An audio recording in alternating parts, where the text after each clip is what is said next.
Hello all Vikings, this is FreddyFairhair, making videos to entertain and inspire you to free yourself from the social prison.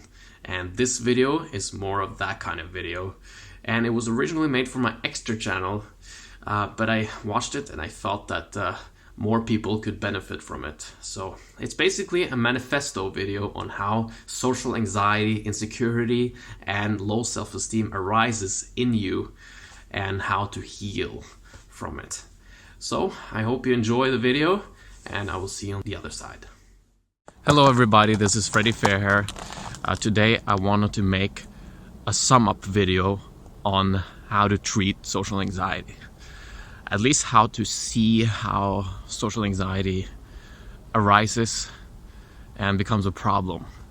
And if you can see this, you'll know what to explore and how to find a solution and heal from it. When you come to this earth, or when you get born, you know, whether we're coming from somewhere else or whether we're coming from nothing, we're born on this earth. And if you have seen a baby or a kid up until a certain age, they have this certain lightness in their face. They capture the whole room often. They get attention really easily because they have this light in their eyes and this fresh smile. They're basically pure. So we're coming from wherever to here, and we know we are enough as we are. We don't have that same self-judgment. We don't even know what self-judgment is, or even what a self is, or a separate self. If you've been in a scenario before where you just felt very connected with people and with nature, you feel like you are a somewhat connected piece of the puzzle to the whole puzzle, right? And we feel that way when we're kids. And then there's a day or a course of several events where you get this sense that you are not good enough as you are. Okay, so you came from this place where your reality is I'm good enough as I am, and that's why I'm so happy. And you don't even know the other side of the coin. Because we're coming to this place where, I mean, I shouldn't point out this, but maybe more the society, where you gotta use your brain and your judgment to make things better, to navigate in the world, and it's a difficult game. All right, in comparison to just the soul floating, it's a difficult game. So we're using our minds to judge how we can survive, and how we can also thrive. You meet people early in your life, and through your parents, because your parents will have these tendencies to judge, of course, because they've been in this place for a long time. They love you, but they've been in this place for a long time. I should say the society, not point out the nature, because the nature is kind of natural. And these laws in the world, they function in a way that is it's a challenge for you who came from a place where, or a non-place where everything was sort of just the way it was. The nature doesn't argue with anything. Our minds do. And we have this gift of thinking. And you get born into this amazing gift of thinking. You start judging that's a tree. There's a tree. This is a trailer. This is a person. This is another person than you. You know what's good and what's bad. You know, your parents teach you that. So you start judging and having opinions. And you see a notion that says, you know, the way you were when you were, you know, not here, or when you came here. Okay, when you came here and you were pure, yes, you were happy, but you didn't know that you're not that amazing. All right. Bill Gates is amazing, not you. Nelson Mandela was amazing, and you're kind of not there. And there are so many ways you can face this notion here. Millions and billions types of different traumas and situations. But if you have social anxiety today, or if you're struggling with a mental illness, or you're not really happy, you're not what you know you could be, then there's a lesser or higher degree of trauma there, of this confrontation when you came to this world, that you are not good enough. And this was so scary. Your nervous system overloaded. You created an emotional attachment to this new self-defensive mechanism, that this is never going to happen to you again. You're never going to feel that way again. You're not going to be hurt like that again. So you create this self-defense mechanism, or an ego, to control that this is not going to happen to you again. And this is how we live in this world. And we use our minds to control, to find out how we can control. I'm freezing. That's why I'm speaking so shakingly. So this was so hard for us to deal with. And whether or not we lived before, or whether or not we were somewhere else, we were pure when we came here, when we were fresh. We were enough. And it was not even interesting whether we were enough. But one day we felt that we were not enough. That's crazy. That's a crazy belief to have. Absolute terror to come from a place where just everything is joyous and loving, and there's connection and fun and curiosity and presence. And suddenly one day you're like, oh, it's not the way. The way I experienced nature was just natural.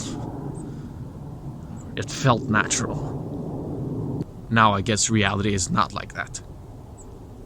And this is scary. And it can overload the system. And if you don't have the guidance, or if you don't have the words to express how you feel about that and go through it, and maybe in some cases, in some environments, there might be people who don't see that in you, that you're going through something, and it's hard for you to explain it in words, and you can't go through the feeling and the process that this is a mistaken belief, and maybe everyone around you, or most people, see the world the same way, so there's no way to... You're alone about it, and you just accept it. Okay, everyone else is criticizing and telling me that I'm not enough, or they act that way. That is, I think, the beginning of social anxiety. And there's a lot of emotions connected to this belief. And it's also looking for opportunities to realize that you're not good enough in situations and people that you're attracting, relationships, because it's in the subconscious mind. Okay, it doesn't make sense here, but it's in the subconscious. So I have two ways of dealing, two pathways of becoming freeing, and I call the one the emotional path, and the other one the mental path. And you will probably use both. So the emotional path will be to, every time you get your social anxiety triggered, you look for the feeling. You don't run away, you don't distract yourself. We're distracting ourselves from our emotional baggage, trauma. We get on our phones, and that's how to keep the trauma and the ego and this self-defensive mechanism alive. It feeds off this. Do your best to face the feeling and stay present with it, because the feeling needs attention. Okay, so every time you're getting triggered, the emotion comes up to the consciousness to get healed and be in motion. So we should be grateful when the emotion comes and not stuff it down as something bad, because we use the situation that triggered the feeling and we blame the situation. We rationalize that that person is so bad for me, and that's such a horrible political opinion to have, and I'm offended in that person's presence. This person or this source probably have issues themselves, but your problem with it, your emotionalism behind the resistance, comes from your trauma. That's the pattern that I see. So every time you get triggered with social anxiety, you interpret the situation in a way to fulfill the belief that you are not enough, or you get reminded in some way that you're not enough and you get hurt.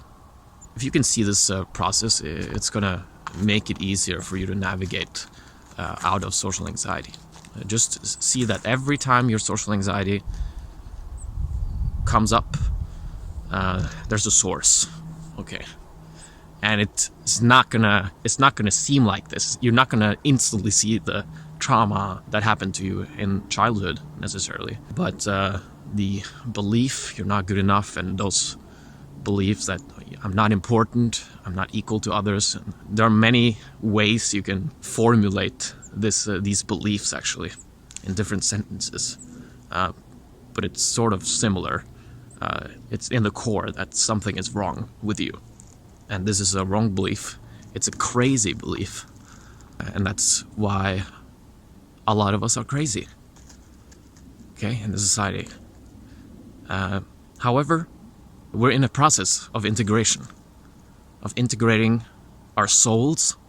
We're stepping into a vehicle where we have a mind, and we are powerful as human species. We have evolutionized the gift of thinking. We also have to deal with not overthinking ourselves and judging ourselves. This is a process of integration. Hope this video helped. I need to go. It got a little cold there, and I didn't get to the part where I was going to explain the mental path, because I went through the emotional path. But it is pretty simple.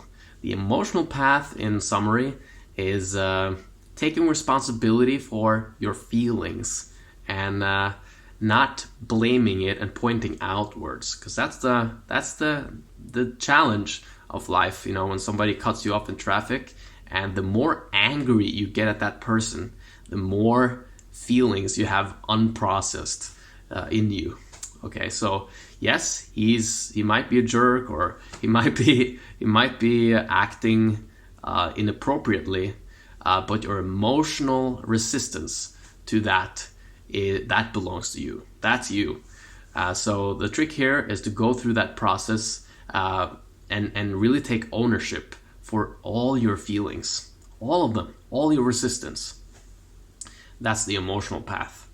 And the mental path is about beliefs and thoughts, and seeing that they are not true, or looking through them, exploring the falseness of them. When you have a dark feeling, or you get a social anxiety attack, then it would help to ask yourself, what does this feeling, what does this part of me believe about the world? And maybe you will come to a few phrases, or maybe kind of some kind of thought or belief or a view, and you just ask yourself, is that true? Is it really true? Have a sincere approach to this. Don't just assume that it's not true. Really see if it's not true, or if it's true. So that's both the paths and how they integrate. And you will go through both. Some people are more emotional and some are more mental based, but you will use both of these components in your journey. And I will finish with a quote by Terence McKenna. Truth will always make you smile. If you're not smiling, look for a deeper truth. And I will read a poem by David White. Those who will not slip beneath the still surface on the well of grief, turning down through its black water to the place we cannot breathe, will never know the source from which we drink, the secret water, cold and clear, nor find in the darkness, glimmering, the small round coins thrown by those who wished for something else. Hope you enjoyed that video. If you got something out of it, alrighty then, thumb up, thank you very much. And if you let me know in the comments if you got any aha moments or if you got any questions, any confusion, I would appreciate to read that. That would be cool. And if you went through this thing and you were like, all right, how do I go through this process? It helps if you have somebody to guide you through it, because we're so good at not going there. Our conscious mind is a little hesitant to know the things that is going on in the subconscious mind, so we distract ourselves. But if someone guides you through it, it's easier. So a guided meditation, which is live, I will guide you through this process here, so you can start your healing journey and replace social anxiety with social abundance and awaken your true inner charismatic self. It's all for free and it's live, and you can even ask me some questions on that online event. Link is in the description. I'm looking forward to seeing you in the next video. Take good care. Alrighty then. Bye. It's okay if you have social anxiety. It's okay if you're depressed. It's okay that you're hiding it. It's okay that you're expressing it.